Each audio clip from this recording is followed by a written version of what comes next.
মা টুকি, বাবা রকি, তোরা বাড়িতেই খেলা করিস। আজ ইগলি মালকিনের বাড়িতে আত্মীয় আসবে, তাই বাড়ি ফিরতে আমার সন্ধ্যা হবে। আচ্ছা ঠিক আছে মা, আমরা বাড়িতেই খেলা করব। তুমি বাড়ি ফেরার সময় আমাদের জন্য গরম গরম সিঙ্গারা নিয়ে আসবে। চুপ কর রকি, মা কাজ করে যে কত টাকা পায় তা দিয়ে তো চাল ডাল আনতেই চলে যায়, তাহলে সিঙ্গারা কি করে নিয়ে আসবে বলতো? আমার মেয়েটা দেখছি বড় হয়ে গেছে, এখন সবকিছুই বোঝে। আর চাল ডাল একটু কম নিয়ে তোদের জন্য গরম গরম সিঙ্গারা নিয়ে আসবো, কেমন? সত্যি বলছো মা? কি মজা কি মজা, আজ আমরা সিঙ্গারা খাবো। পাগল ছেলে, সিঙ্গারার কথা শুনে কতই না খুশি হয়েছে। এসব বলে টুনি ইগলির বাড়ির দিকে যেতে থাকে, আর পথে এক বৃদ্ধা পাখির সাথে দেখা হয়ে যায়। মারে, আমার একটু উপকার করবি? কাঠগুলো নিয়ে বড় বিপদে পড়েছি। জঙ্গল থেকে কাঠ নিয়ে এই পর্যন্ত আসতে পেরেছি, এখন আর কাঠগুলো বয়ে নিয়ে বাড়িতে যেতেই পারছি না। শরীরটা খুব খারাপ লাগছে। চিন্তা করো না বুড়িমা, আমি তোমার কাঠগুলো বাড়িতে দিয়ে আসছি। তুমি শুধু আমার আগে আগে উড়ে যাও, কারণ আমি তো তোমার বাড়ি চিনি না। আচ্ছা ঠিক আছে মা, আয়। এরপর টুনি কাঠগুলো পিঠে নিয়ে মিনুর সাথে উঠতে থাকে, আর কিছুক্ষণের মধ্যেই তারা বৃদ্ধার বাড়িতে চলে যায়। তোকে অনেক ধন্যবাদ রে মা, তুই অনেক ভালো মনের পাখি। অন্যের বিপদে এগিয়ে যাস, সৃষ্টিকর্তা যেন তোকে কখনো বিপদে না ফেলেন। হ্যাঁ বুড়িমা, তোমার কথাই যেন ঠিক হয়। আমি এখন চলি বুড়িমা, দেরি হলে মালকিন আবার রাগ করবে। আচ্ছা ঠিক আছে মা, যা। এরপর টুনি তাড়াতাড়ি করে ইগলির বাড়িতে চলে যায়। এই যে মহারানী, তোমার এখন আসার সময় হলো বুঝি? আজ 30 মিনিট দেরি করে এসেছিস, তাই তোর 30 টাকা কাটা, শুধু 20 টাকা পাবি। যত মিনিট দেরি করে আসবে তত মিনিট টাকাই কাটবো। না না মালকিন, আমার টাকা কাটবেন না। কাজ করে 50 টাকা পাই, সেখান থেকে যদি 30 টাকা কাটেন, 20 টাকা দিয়ে কি করে চাল ডাল কিনবো? আর আমি তো ইচ্ছে করে দেরি করে আসিনি। পথে এক বুড়িমা বিপদে পড়েছিল, তাকে সাহায্য করতে গিয়ে দেরি হয়ে গেছে। তাহলে বাকি 30 টাকা বুড়িমার কাছ থেকে নিবি? তাই তো হবে। এখন কথা না বলে তাড়াতাড়ি বাড়িঘর পরিষ্কার কর, আত্মীয় আসলে আবার রান্না করতে হবে। জি মালকিন, আমি এক্ষুনি কাজ শুরু করে দিচ্ছি।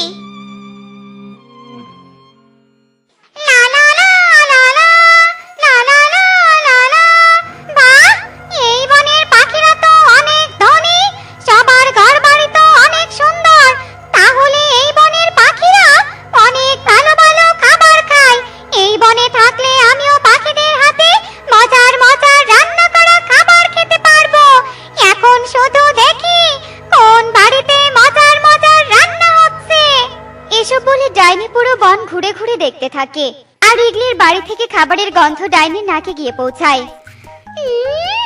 এই তো খাবারের গন্ধ পেয়েছি, তার মানে গন্ধ তো ওই দিক থেকেই আসছে।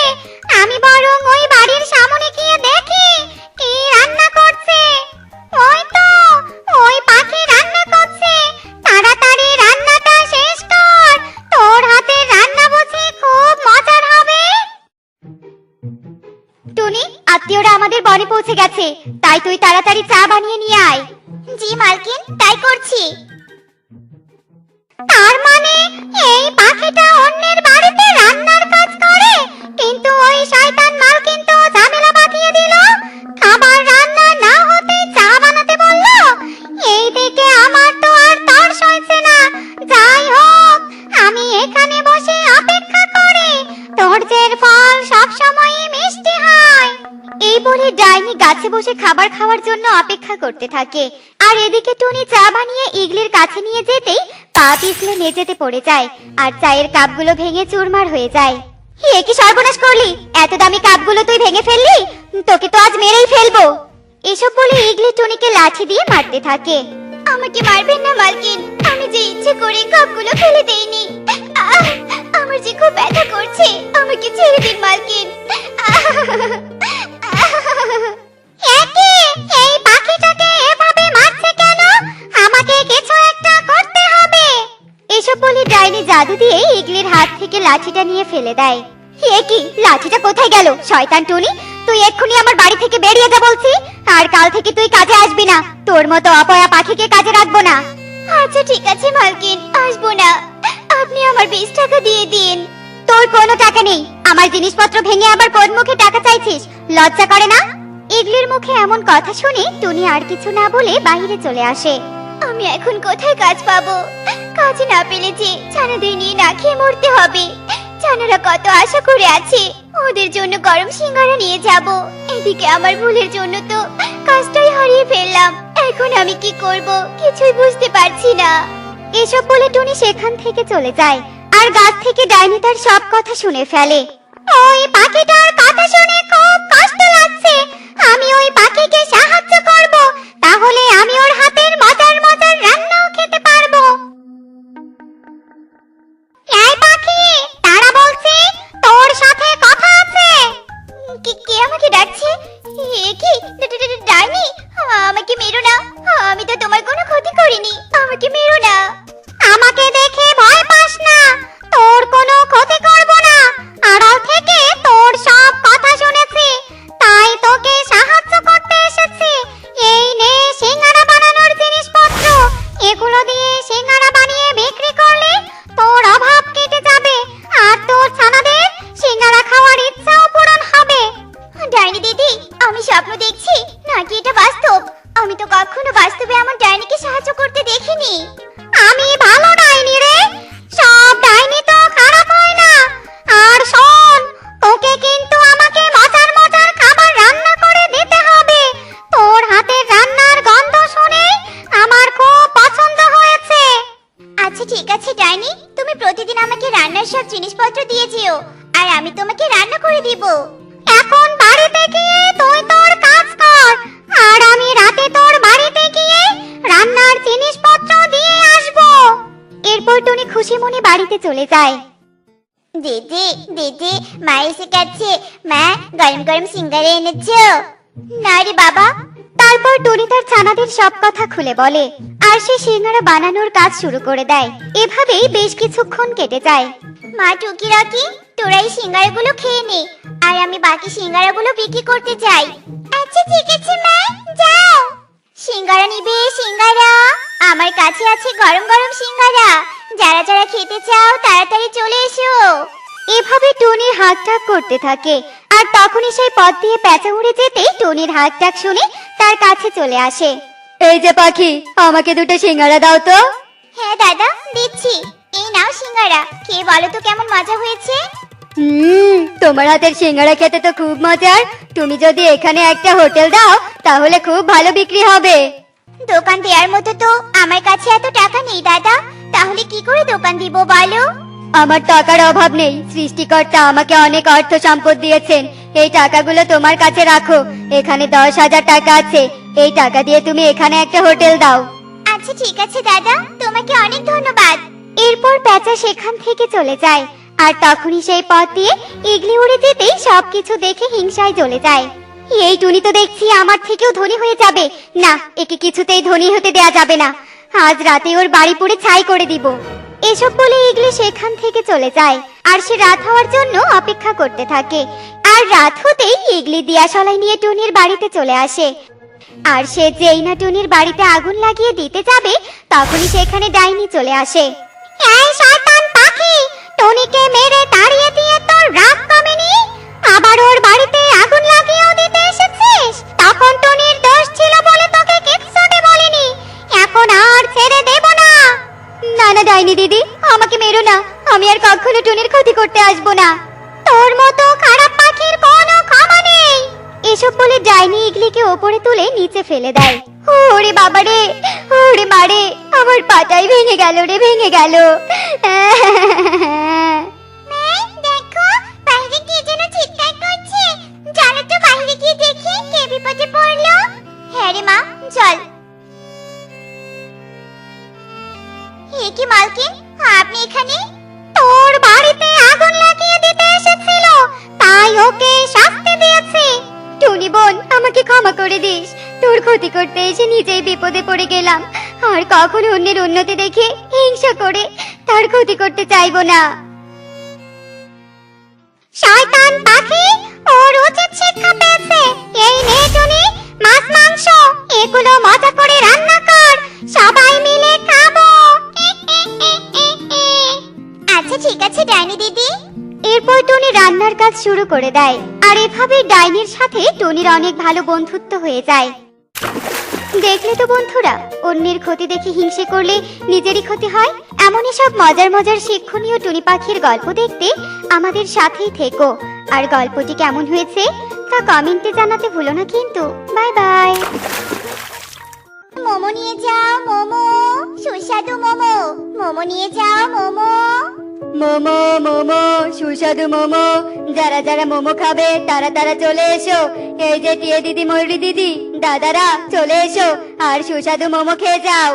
তোর মোমো আমরা খাবো না, তুই যা কালো আর কুৎসিত, নিশ্চয়ই তোর মোমো খেতে একদম বাজে হবে। দিদি, আমি কালো হতে পারি কিন্তু আমার মোমো খেতে অনেক সুস্বাদু, একবার খেয়েই তো দেখো। না না, আমরা তোর মোমো খাবো না, আমরা টুনির মোমোই খাবো। আয় চল টুনির দোকানে চল। টুনি, আমাদের সবাইকে এক প্লেট করে মোমো দে তো। হ্যাঁ হ্যাঁ দিদি দিচ্ছি, একটু অপেক্ষা করো। এই বলে টুনি কিছুক্ষণের মধ্যেই ওদেরকে মোমো খেতে দেয়। ওরা মোমো খেয়ে টাকা দিয়ে চলে যায়। এভাবে পাখিরা আসতে থাকে আর টুনির দোকান থেকে মোমো খেতে থাকে। এই 500, এই 1000, এই 2000। একদিনে 2000 টাকার মোমো বিক্রি করেছি, কি মজা। কালু দাদা শোনো, বলি কি, তুমি না এই মোমোর ব্যবসা ছেড়ে দাও। তোমাকে দিয়ে এই মোমোর ব্যবসা হবে না, তুমি বরং বনে ভিক্ষা করা শুরু করো, তবুও কিছু টাকা পাবে। টুনি, এভাবে বলিস না, দেখবি একদিন না একদিন বনের পাখিরা আমারও মোমো খাবে। ওসব মিথ্যে স্বপ্ন দেখা বন্ধ করো, তোমার মোমো কেউ কিনবে না, দেখে নিও। যাই বাবা, দোকানটা বন্ধ করে বাড়িতে গিয়ে একটু বিশ্রাম নেই। এই বলে টুনি দোকান বন্ধ করে চলে যায়। আর এদিকে আমিও একদিন সফল মোমো ব্যবসায়ী হব, বিধাতা আমাকে সাহায্য করো। এই মোমো নিয়ে যাও, মোমো সুস্বাদু মোমো, খেয়ে যাও খেয়ে যাও। এভাবে দিন গড়িয়ে বনের বুকে সন্ধ্যা নেমে আসে, তবুও কেউ কালু কাকের দোকানে মোমো কিনে না। কালু মন খারাপ করে দোকান বন্ধ করে বাড়িতে চলে আসে। কালু, তোমাকে এমন দেখাচ্ছে কেন? কি হয়েছে? বনের কেউ কিছু বলেছে নাকি? বউ, আজকেও কেউ আমার দোকানের মোমো কিনেনি। এভাবে চলতে থাকলে কিভাবে সংসার চলবে বউ? চিন্তায় তো আমার মাথা কাজ করছে না। কালু, এভাবে ভেঙে পড়ো না, তুমি কাজে লেগে থাকো, দেখবে একদিন না একদিন সফলতা ধরা দিবেই দিবে। তাই যেন হয় কাকুলি, তাই যেন হয়। বাইরে থেকে এসেছো, হাত মুখ ধুয়ে এসো, আমি তোমার জন্য খাবার বাড়ছি। এই মোমো নিয়ে যাও মোমো, গরম গরম সুস্বাদু মোমো। মোমো নিয়ে যাও মোমো। টুনি যখন এসব বলছিল ঠিক তখনই সেখানে একটা বৃদ্ধা পাখি চলে আসে। মা গো মা, আমাকে কিছু খেতে দিবে? আমি না 2 দিন থেকে কিচ্ছু খাইনি, প্রচন্ড ক্ষুধা লেগেছে রে মা। আয় বুড়ি আয়, কোথা থেকে মরতে আসলি রে শুনি? যাই এখান থেকে, সকাল সকাল মাথাটা গরম করিস না। মারে, এভাবে বলছিস কেন? আমাকে দয়া করে দে না একটু খাবার, আমি আশীর্বাদ করে দিব তোকে। তোর আশীর্বাদ আমার লাগবে না, সরে যা এখান থেকে, আমার কাস্টমার্সের সময় হয়েছে। যা ভাগ বুড়ি। টুনি অনেক অপমান করে বৃদ্ধাকে তাড়িয়ে দেয়। বৃদ্ধা কালুর দোকানের সামনে চলে আসে। বাবা রে, আমাকে একটু খেতে দিবি? আমি অনেক ক্ষুধার্ত। হ্যাঁ হ্যাঁ বুড়িমা, অবশ্যই খেতে দিব, তুমি একটু অপেক্ষা করো, আমি এক্ষুনি দিচ্ছি। এই বলে কালু বৃদ্ধা পাখিকে 1 প্লেট মোমো খেতে দেয়। বৃদ্ধা পাখি পেট ভরে মোমো খায়। তুই অনেক ভালো রে বাবা, অনেক ভালো। এই নে, এই বয়ামে মশলা আছে, মশলাগুলো আমি নিজের হাতে বানিয়েছি। তুই এই মশলাগুলো তোর মোমোতে দিতে পারবি, এটা আমার তরফ থেকে তোর জন্য আশীর্বাদ। ধন্যবাদ বুড়িমা, তোমার যদি ক্ষুধা লাগে এভাবে আমার দোকানে এসো, আমি তোমাকে খেতে দিব। ঠিক আছে রে বাবা, এখন তবে আমি আসি। কালু, আজকে মোমো বানানোর মতো ঘরে কোনো মশলা নেই, মশলা ছাড়া কিভাবে মোমো বানাবো বলো তো? কে বলেছে মশলা নেই? তুমি দাঁড়াও, আমি মশলা এনে দিচ্ছি। এ কি, এত বড় মশলার বয়াম কিভাবে কিনলে? তোমার কাছে তো কোনো টাকাই ছিল না। বউ, আমি কিনিনি, কাল একটা বৃদ্ধাকে খাবার দিয়ে সাহায্য করেছিলাম, ওই বৃদ্ধায় আশীর্বাদ স্বরূপ এই মশলাগুলো দিয়েছে। বুড়িমা খুব ভালো কাজ করেছে, যাই এবার এগুলো দিয়ে মোমো বানাই। কাকুলি এই বলে রান্নাঘরে চলে যায় আর বৃদ্ধার দেয়া মশলা দিয়ে মোমো বানাতে থাকে। কিছুক্ষণের মধ্যেই মোমো বানানো শেষ হয়ে যায়। কালু, এই নাও, খেয়ে দেখো তো মোমোর টেস্ট কেমন হয়েছে। বউ, এ আমি কি খেলাম? এ তো পুরোই মিষ্টি মোমো। তুমি এত ভালো মোমো কখনো বানাও না, তাহলে আজ কিভাবে এত ভালো হলো বলো তো? তবে কি বুড়িমার মশলারই কেরামতি সব? হ্যাঁ কালু, আমারও তাই মনে হয়। তাহলে আর দেরি নয় কাকুলি, দাও দাও সব মোমো দাও, আমি এক্ষুনি দোকানে নিয়ে যাব। কালু বৃদ্ধার মশলা দিয়ে বানানো মোমো দোকানে নিয়ে আসে। এই নিয়ে যাও মিষ্টি মিষ্টি মোমো নিয়ে যাও। প্রিয় দিদি, সুখী দিদি, আমি না কি সুন্দর একটা মিষ্টি ঘ্রাণ পাচ্ছি। তোমরা কি পাচ্ছ? হ্যাঁ হ্যাঁ, আমিও পাচ্ছি। কিন্তু এত সুন্দর ঘ্রাণ কোত্থেকে আসছে? এই ঘ্রাণ মনে হয় কালুর মোমো থেকে আসছে। আহ, কি সুন্দর! চল, আজ আমরা কালুর দোকানের মোমো খাবো। এই কালু, তোর দোকানের মোমো থেকে কি সুন্দর ঘ্রাণ আসছে। ঘ্রাণ শুকে আমাদের জিভে জল চলে এসেছে। দে দে, জলদি আমাদের মোমো দে। দিচ্ছি এই নাও দিদিরা। দিয়ে সুখী ময়ূরী কালুর দেয়া মোমো খেয়ে অবাক হয়ে যায়। মা গো মা, কি সুস্বাদু আর মিষ্টি মোমো! এত সুস্বাদু মোমো আমি কখনো খাইনি। কালু, দে, আমাকে আরো দে। কালু টিয়াকে আরো মোমো দেয়। সবাই মোমো খাওয়া শেষ করে টাকা দিয়ে বলতে থাকে, আজ থেকে আমরা সবাই তোর দোকানেরই মোমো খাবো। রোজ এরকম মিষ্টি মিষ্টি মোমো নিয়ে আসবি কিন্তু। আচ্ছা ঠিক আছে দিদি। এভাবেই বেশ কিছুদিন কেটে যায়। কালু মোমো বিক্রি করে বেশ সচ্ছল হয়ে ওঠে। এই দেখে টুনির বেশ হিংসে হয়। এই কালু কাকা আবার কি জাদু করলো যে বনের সবাই ওর মোমোর ফ্যান হয়ে গেল? কালুকে তো আমার ভালো ঠেকছে না।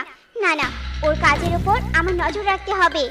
এরপর থেকে টুনি কালুর বাড়ির উপর নজর রাখতে থাকে। সবকিছু রেডি, এবার বৃদ্ধার সেই জাদুই মশলা দিতে হবে। কাকুলি জাদুই মশলা দেয় আর টুনি এসব দৃশ্য দেখে বলে, ও, তাহলে এই ব্যাপার। আমার তো এই জাদুই মশলা লাগবেই লাগবে। আজ রাতে এই মশলা আমি চুরি করব। এই বলে টুনি সেখান থেকে চলে যায়। আর কালু একটা গাছের আড়াল থেকে টুনির সব কথা শুনে ফেলে। ও, তাহলে এই ব্যাপার, মশলা চুরি করবি তাই না? দাঁড়া, চুরি করাচ্ছি তোকে মশলাটা। আমার মাথায় একটা বুদ্ধি এসেছে কালু। কি বুদ্ধি বউ, বলো বলো। এই মশলার বয়ামের মশলা সরিয়ে এতে মরিচের গুঁড়া রাখবো, তারপর কালকে দেখবে মজা। দারুণ বুদ্ধি বউ, যা বলেছো এক্ষুনি তাই করো। কাকুলি তার বুদ্ধি মতো মশলার বয়ামে মরিচের গুঁড়া রাখে। আর রাতের বেলা টুনি এসে মশলার বয়াম ভেবে মরিচের গুঁড়ার বয়াম চুরি করে বাড়িতে নিয়ে আসে। আর পরের দিন টুনি সেই মরিচের গুঁড়া দিয়ে মোমো বানিয়ে বিক্রি করতে থাকে। মোমো নিয়ে যাও মোমো। এসো এসো দাদারা দিদিরা, অনেক সুস্বাদু মোমো নিয়ে যাও। এই টুনি, মোমো দে তো আমাদের সবাইকে। হ্যাঁ দাদা, দিচ্ছি। ওরে বাবারে, ওরে মারে, কি ঝাল! ও ও মা গো, মরে গেলাম রে, মরে গেলাম। বাচ্চা টুনি, তোর এত বড় সাহস, তুই আমাদের ঝাল মোমো খাস? দিদি, কি বলছো কি? ঝাল মোমো মানে? ঝাল মোমো খাইয়ে এখন আবার অভিনয় করছিস? তোর এই বনে দোকান করার কোনো অধিকার নেই। এক্ষুনি তোর দোকান ভেঙে ফেলবো। হ্যাঁ, ভাঙ দোকান সবাই। না না দাদা, এমনটা করো না। এই দোকানটাই আমার ভরসা, এমনটা করো না দাদা। টুনির কথা না শুনে সবাই রেগে মেগে টুনির দোকান ভেঙে সেখান থেকে চলে যায়। টুনি তার ভাঙা দোকানের পাশে বসে কাঁদতে থাকে। কি থেকে কি হলো রে? এবার আমি কি করব? আমার দোকান। কেমন লাগছে অন্যের ক্ষতি করে? দাদা, তোমরা সব জানতে? জানতাম জন্যই তো মশলার বয়ামের মশলা সরিয়ে সেই বয়ামে মরিচের গুঁড়ো রেখেছিলাম। এবার বোঝ মজা। হায় হায় রে, আমি নিজের ক্ষতি নিজে করলাম রে।